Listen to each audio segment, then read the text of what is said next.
Not only is the nation of Israel mingling with our military, commingling, not only do they buy off 94% of Congress with AIPAC donations, which should be illegal for any foreign entity to donate to a representative, elected representative.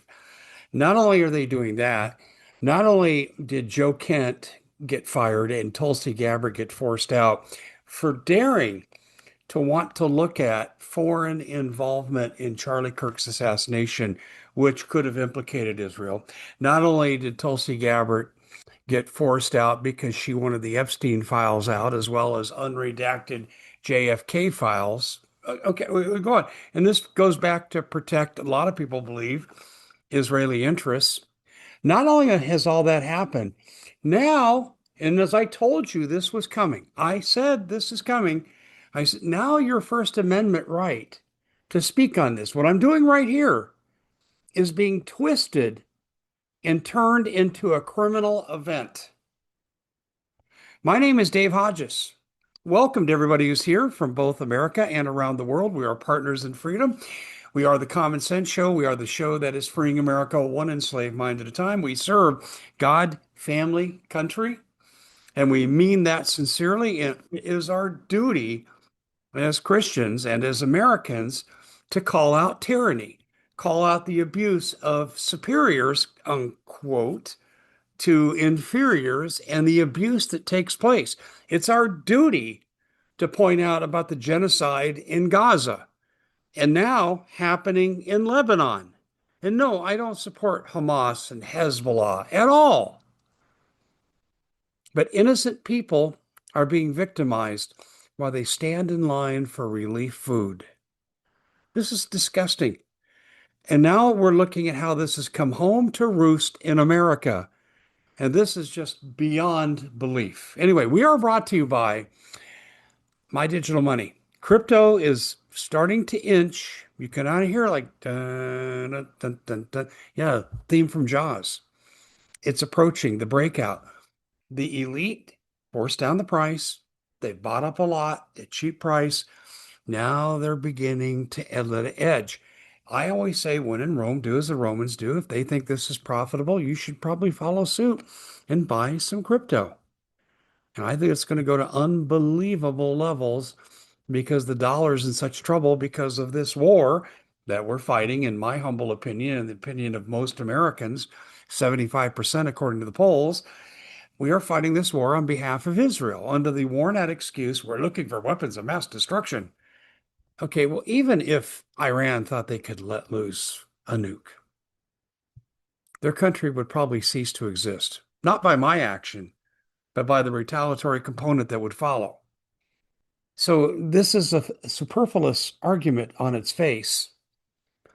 It's an excuse for the military industrial complex to make untold profits. It's an excuse for Israel to try to do away with its primary enemy rather than negotiate, have diplomacy, using us as their proxy. Now, we're going to talk about My Digital Money very quickly here. American-based firm. Go to mydigitalmoney.com, phone number 833 MDM 2008. And you look at that, they have a play account. They've got customer service that'll help you. They'll never push you into a deal. They have cold storage, military grade cold storage. And when you profit and you feel it's enough, you can sell it back to them. It's a great deal. Go to mydigitalmoney.com. It's who I use. Now, let's get into the issue here. Illinois man.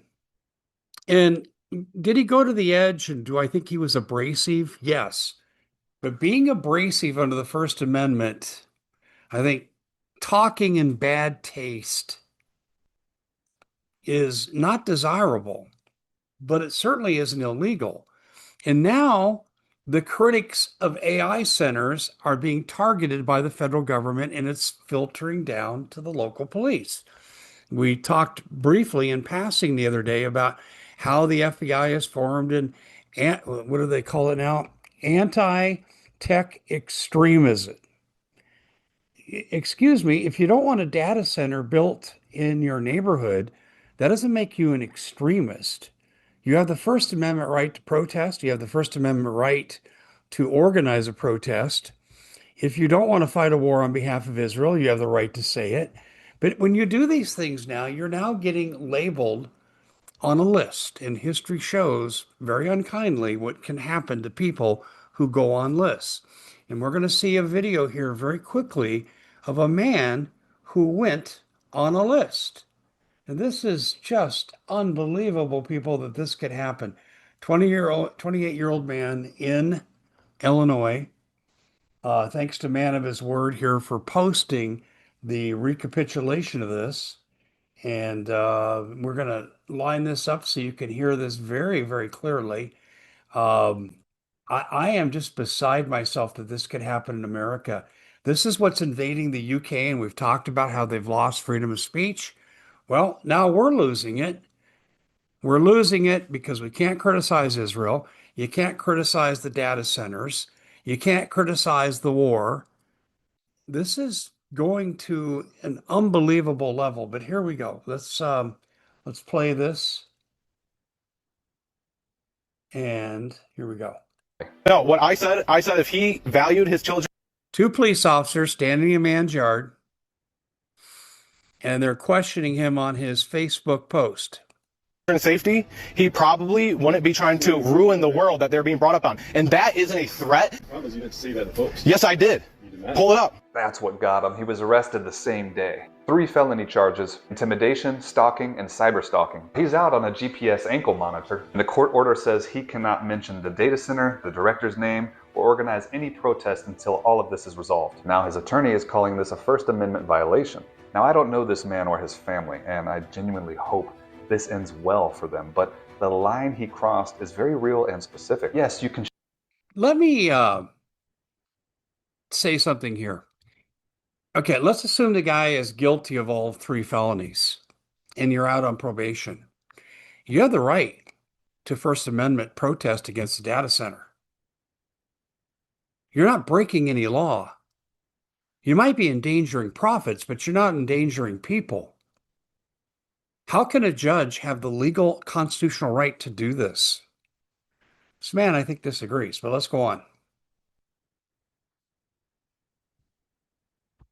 Share a public address. You can stand on a public sidewalk and protest all day. The moment you say something like, if you know what's good for you and your family, you've just handed prosecutors every element that they need. Anger without structure is a liability. That's true, and it's a good point. I want to make that point. What he ended up saying, too, that I've heard him say now, and I listened to the entire tape, if you know what's good for you and your children, you wouldn't support a data center because you got to live in this community where this stuff is going on. And I'm paraphrasing the end of that. But that was the intent of what he was saying. That how could you do this to your own kids? You're letting something come in that's going to harm you. It's going to harm your family. But this has now been twisted that he was threatening the man's family. So be careful about what you say. And I'm being very serious. You must, when you make a public release, a statement, you must make sure you say specifically what you intend and don't leave it open to interpretation. Closed-ended statements is the way to go if you're going to do this. It looks exactly like this. Now, the second part of this story is all about fusion centers. It says here, The Intercept published a confidential December bulletin from a regional fusion center in Philadelphia, warning that domestic violent extremists may target AI data centers. Some of the online rhetoric is kind of getting extreme, so it's reasonable to monitor that. But that same bulletin listed disruptive First Amendment activity as a risk factor. Protest. This term is disturbing. Disruptive First Amendment. You're supposed to disrupt when you see something that you believe is unjust. Hey, look, let's sit back and let's talk about this for a second, okay? My electric bills here in northern Maricopa County, where I live, going up 17% to support data center. I'm paying for their electricity. Oh, they say they bring in these portable units. Yeah, they do, but they're self-contained and it's only a small percentage of the entire operation. I'm paying 17% more so these billionaires can make even more money. That's not just. That's not correct. It's the public theft of private property. That's how I look at this, because government has ceded authority and finance to private data center interests, individual people like me. And they're transferring resources from people like me to people like them. That's unjust. Data centers are also dangerous. We have documented on here with real studies, real proof, the noise pollution, interrupting sleep, air pollution. In fact, the center in Utah with Kevin O'Leary could do nothing but name call people who disagree with him. His data center, which is 62 square miles, when it's finished, it's going to double the pollution of Utah, double the electrical output need. What do you think is going to happen to the utility rates of these people so Kevin O'Leary and his cronies can make more money? That is the public theft of private property, private interests using government. That's fascism by definition. That's textbook definition. And this is what we're evolving into. Now, we have a criminal element going on in our country to where the police think that they can tell you that you cannot protest. What the man said, and I disagree with this commentator, I heard the exact quote. The man basically said this: you're endangering your children. He didn't say, I'm endangering your children. That would be a crime. And I would condemn that. But that's not what he said. He didn't organize this protest to endanger this man's children. He goes, I feel stalked. The man's never been to his house. Never been to his house. And then they get him on this, well, he published the man's address. I think that's in bad taste. But you can go to any online search and you can get people's addresses and phone numbers and emails. I know I've done it when I wanted to track down a guest to invite them on my show. And I call them up and I say, with your permission, I'd like to be able to talk to you about coming on my show. And since I got your information, I've told people this, and overwhelmingly, I've never had someone say, I don't appreciate you doing that. I don't think you should put it out there the way he did, because another person who might be deranged and unhinged take action into their own hands. But even the deranged and unhinged could find that person's address. So that makes that a superfluous charge. What was it? Reckless endangerment, felony intimidation. That's bogus. It's going to get thrown out of court, but not until it bankrupts the man. And that's the purpose behind what they're doing. Plain and simple. We are losing our First Amendment. Now, there are other situations going on now where the Israeli sponsored lobby of dual citizens who are like TPUSA donators, the ones that Charlie said no to that now proliferate TPUSA following his death, they are trying to get Congress to legislate against free speech.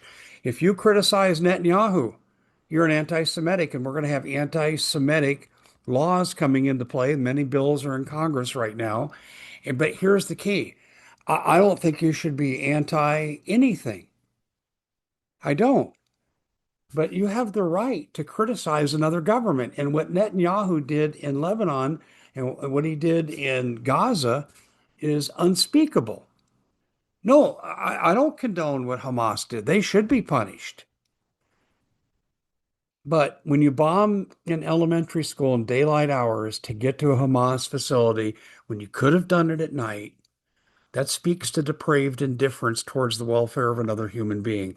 That's where I drew the line on Netanyahu. When I found that piece of information out, now it wasn't that it got bombed by accident. When you're involved in a war, collateral damage and accidental damage does happen.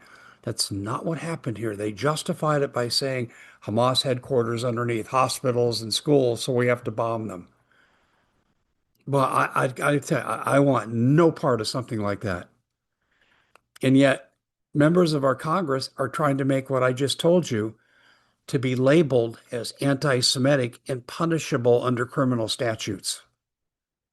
So data centers are seeking protection. The nation of Israel, their government, I'm not talking Judaism, Jewish people, I'm talking about the government of Israel.